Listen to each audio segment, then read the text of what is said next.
This is problem 81 from chapter 17. Determine the angular acceleration of the 25 kilogram diving board and the horizontal and vertical components of reaction at pin A the instant the man jumps off, assuming that the board is uniform and rigid and that at the instant he jumps off the spring is compressed a maximum amount of 200 millimeters, which is 0.2 meters. That the angular velocity is equal to 0 at the moment he jumps off and the board is horizontal, and the spring constant is 7 kilonewtons per meter. So we are going to use the equations that we have here, equations 17, 14, and 16, and we're going to sum up the moments about point A, and the sum of the moments about point A, which is a fixed point, is equal to the moment of inertia about point A times the angular acceleration. And then I'm going to sum up the forces in the normal and tangential direction. So I need to figure out what the moment of inertia is for the diving board about point A. And if I go to the back of the book, I'm going to treat the diving board as a slender rod. This is rotating about one end. So rotating about one end, that would be 1/3 ml squared. So this is equal to 1/3 times the mass of the board, which is 25 kilograms, times the length of the board, that's 1.5 meters, plus 1.5 meters. So that's 3, and that's squared for the moment of inertia. And this is the moment of inertia times the angular acceleration.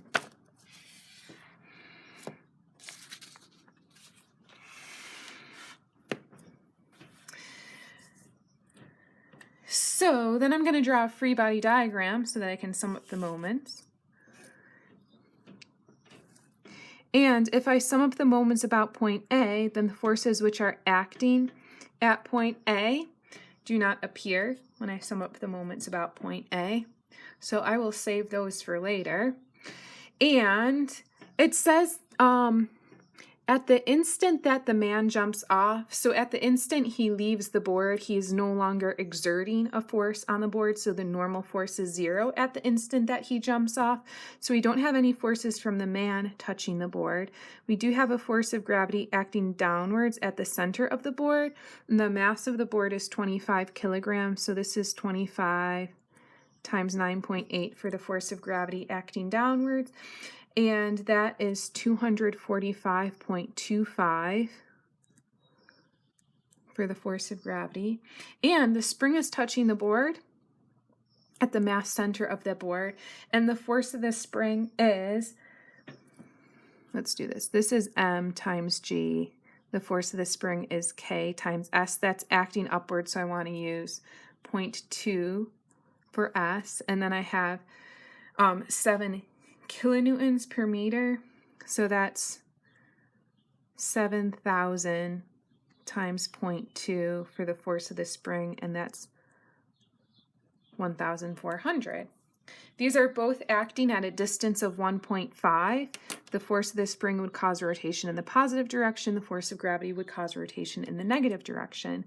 So it's 1.5 times 1400 minus 245.25 for the sum of the moments, and that's equal to what we have here, which is 75. And then solving for the angular acceleration, you can check that you get 23.09, and that would be radians per second squared.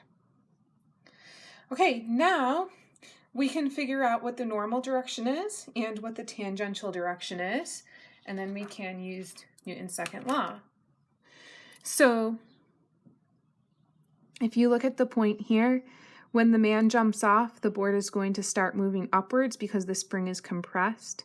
So this is the tangential direction, and the normal direction is going to point in towards the center of the circle about which this point is rotating, so that's in towards point A for the normal direction. Okay, then after you do that, you can just say tangential is pointing upward, normal is pointing to the left, So when we look at the force at point A, we're going to make the tangential component pointing upward and the normal component pointing to the left. And then if I get something negative, it just means that component is pointing in the opposite direction. So then go back to equations 17, 14, and 16. When you sum up the forces in the normal direction, that's equal to the mass times the angular velocity times r. But the angular velocity is 0 at the moment that the man jumps off the board. So the sum of the forces in the normal direction is equal to 0, but the only force we have acting in the normal direction is the normal component here. So the normal component is equal to 0. And then when we sum up the forces in the tangential direction, that's equal to the mass times the angular acceleration times r sub g.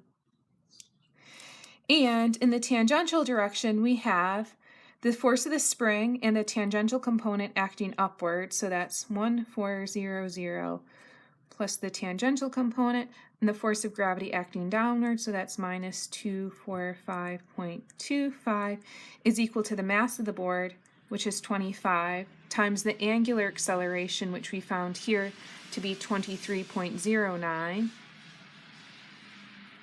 times rg. That's the distance between the center of the board here and point A, and that is 1.5. And then you can solve for the tangential component, and you get minus 289 newtons, which means this component is pointing downwards and not upwards like we set up there. Or I guess you could say 289 newtons downward. And that concludes problem 81.